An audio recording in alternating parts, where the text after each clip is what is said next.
少陰腎經，係從腳趾尾下邊開始，手越湧泉，末越魚府，接手厥陰心包經。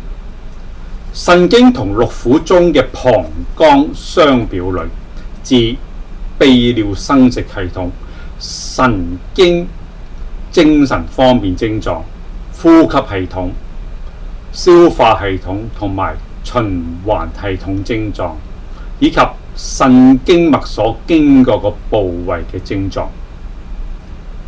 腎臟係掌管水分嘅調節，係具有將體內多餘嘅水分同埋代謝嘅廢物由膀胱排出體外嘅功能。腎臟包含着生命嘅原動力、生殖力嘅泉源，係小型嘅內分泌器官，係控制人體內臟機能嘅重要組織。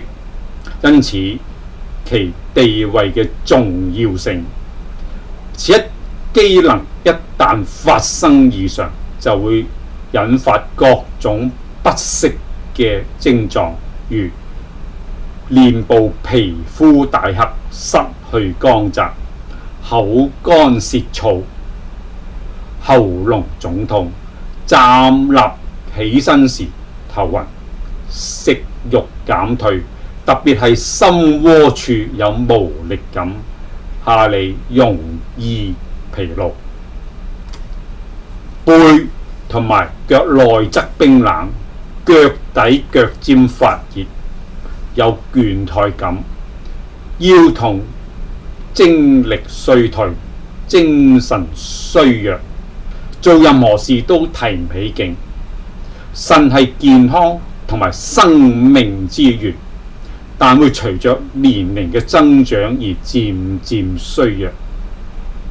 腎主藏精，即身體需要咩嘅時候，精就會變成所需要嘅，或係幫助所需要嘅部位。如你缺乏紅血球，精就會變現出紅血球。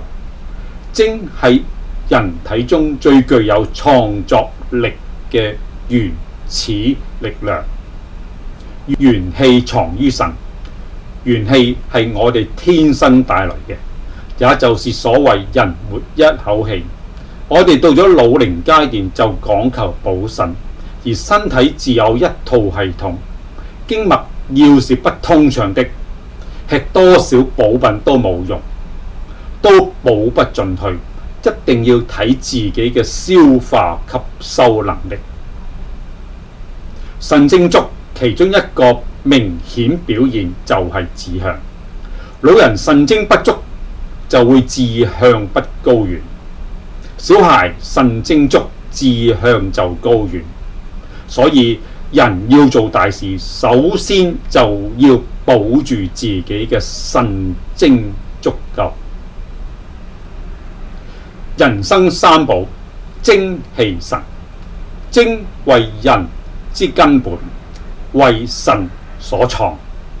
腎屬水，乃藏精之處。腎不僅決定咗我哋壽命嘅長短，還收藏咗生殖嘅經血同埋五臟六腑嘅精微。腎在體主骨，骨髓通於大腦。同時，腎收藏咗精，又促進咗骨髓再生，所以腎精充足，人體嘅肢體就會健壯有力，神清氣爽，精力過人。腎主水嘅功能係靠腎陽對水液嘅氣化嚟實現。腎嘅開合就對調節體內水液代謝平衡，開即係輸出同埋排除，合就係關閉。腎精分為先天之精同埋後天之精，前者受於父母，後者吸取五穀嘅精華，同歸於腎，相互依存，相互為用，係人嘅生命之本。腎藏精係指腎對於精氣具有閉藏嘅作用。腎精發揮嘅生理效應就係對人一生嘅生長、發育、成長。腎衰決定咗我哋機體嘅生長、壯、老、移。因此，通過後天練氣功嘅努力，使腎經氣血通暢，保持腎精嘅旺盛，防止衰老，延年益壽所必須的。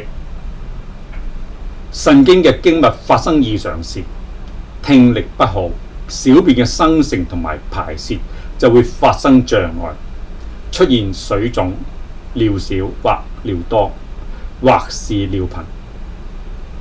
腎嘅功能強弱體現喺毛髮上，可顯而易見。毛髮嘅生長、脫落、濃密、稀疏、烏黑、發白、光澤、暗淡等變化。腎臟嘅功能個強弱雖然受於父母遺傳好大，但我哋可以完全通過改變後天，多加練習嚟保養我哋先天之本，提高我哋生活健康質素。